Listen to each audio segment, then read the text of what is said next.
Hello, this is Ashley and welcome to my messy life. I am coming to you from my living room. That is so messy, I'm not going to show it to you. The point of this video is not to give anybody medical advice or tell anybody what to do if they have COVID. The point is to give an honest account of my COVID experience as well as my family's COVID experience and let people know what worked out for me and my body as well as my family. Every body is different. We had COVID in December of 2019. I know that it wasn't supposed to be here at the time, and no, I didn't get tested for it, but the symptoms when it was coming on were exactly the same as this time when I tested positive, and it was different from anything that I had ever experienced. And I'll go more into that as we move forward.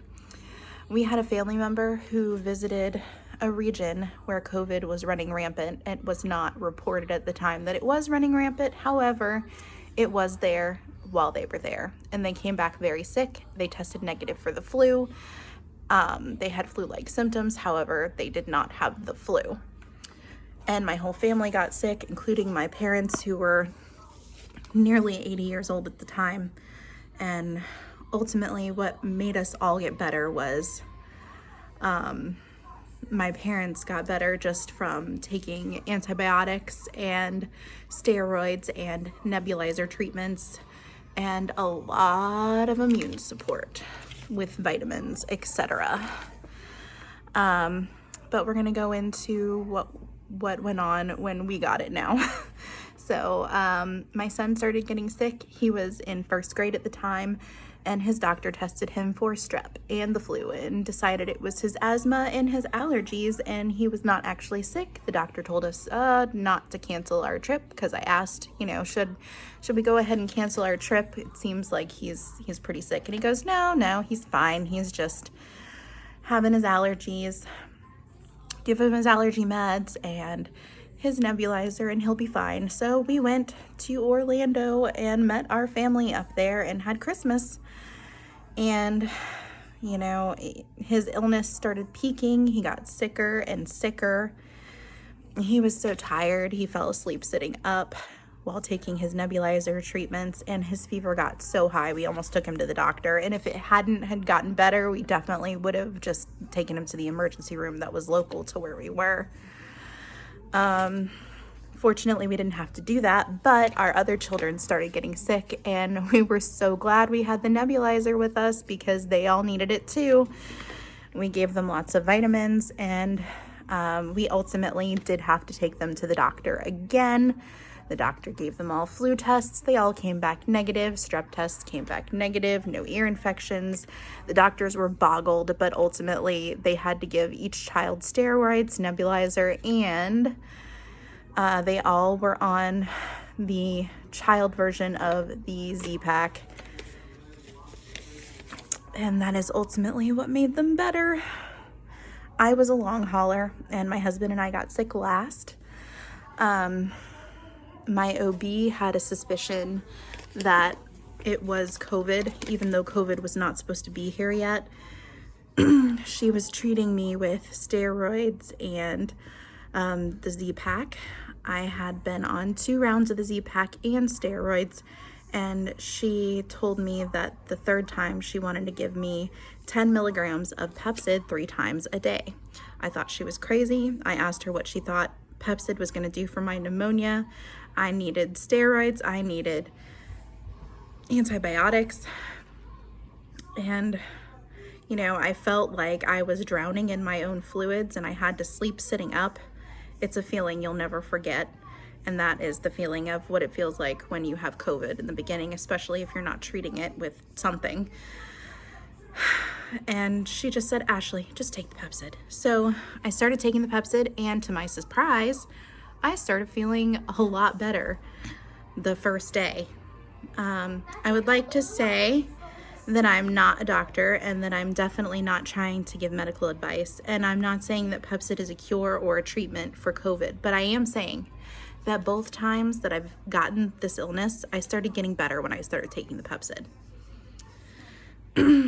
So the first time around, I read a study that said that those were hospitalized with COVID in China who also happened to be taking Pepcid fared better and we're less likely to die from COVID in the hospital. Later on, I read some science behind it. I'm sure you can see that I'm looking at my notes right now.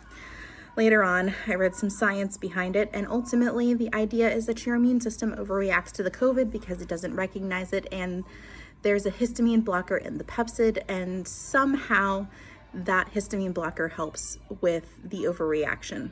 Officially speaking, even the article I'm going to link below that talks about the results with Pepcid also says that Pepcid is not a treatment for COVID and that you shouldn't try using it. But each time I've had COVID, I've used it because even if it is just a placebo, it seems to work for me.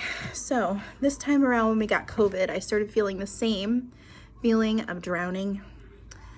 You'll never forget what it feels like. It's hard to describe, but it's like your body is drowning you. I didn't get tested the first time around because there were no tests in my country because the pandemic was not supposed to be here. However, this time I did get tested as well as my whole family, and we all came up positive for COVID. This time around, as soon as we got a positive test, we all started taking quercetin with zinc twice a day, vitamin C multiple times a day, based on, height and weight, etc., and age.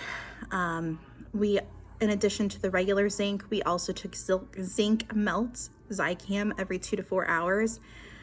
I didn't think about the Pepcid this time until I started having the chest pains and increased heart rate again, but then I did start taking the Pepcid 3 times a day, and within hours of the first dose of Pepcid, I started feeling measurably better. We also took Zyrtec. We used children's liquid in my house because I have a life-threatening dairy allergy, and the adult Zyrtec pills contain dairy. I developed the allergy during my 4th pregnancy, but that's a story for a different day. Most of my children recovered from COVID with a little bit of immune support from vitamins and the help of the children's Zyrtec, which is also an antihistamine. I did have to give Pepcid to 2 of my children who started coughing, and they were complaining of the drowning feeling. And within a couple of hours, the Pepcid, the cough went away. I was consulting with doctors at the time.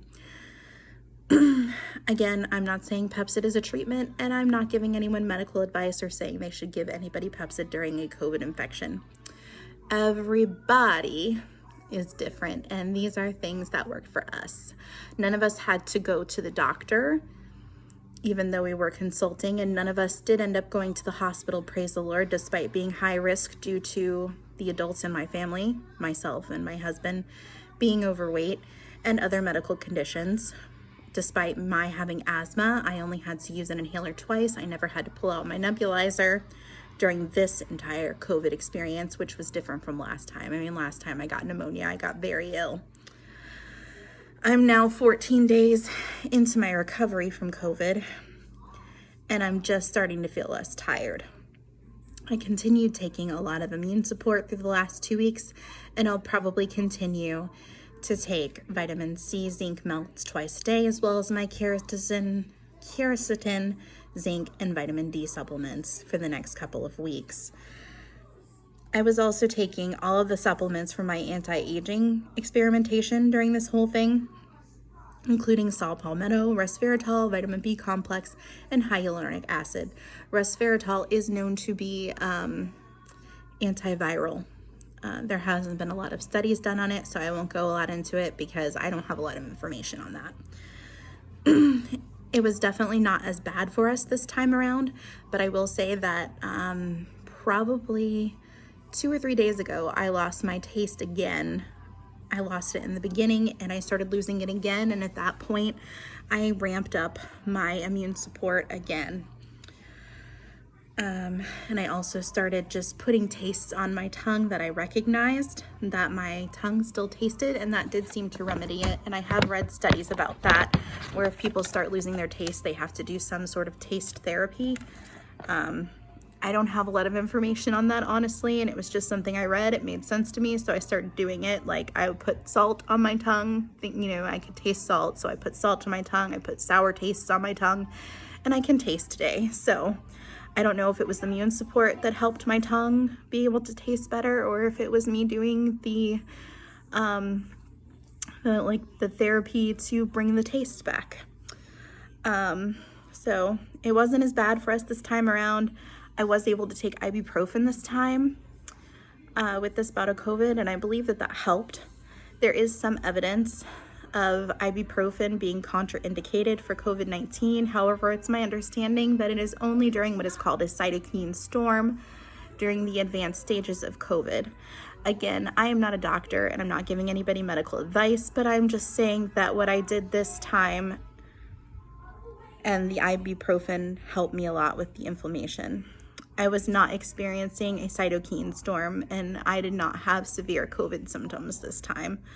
If I had been having severe symptoms and experiencing a cytokine storm, I definitely would not have taken the ibuprofen.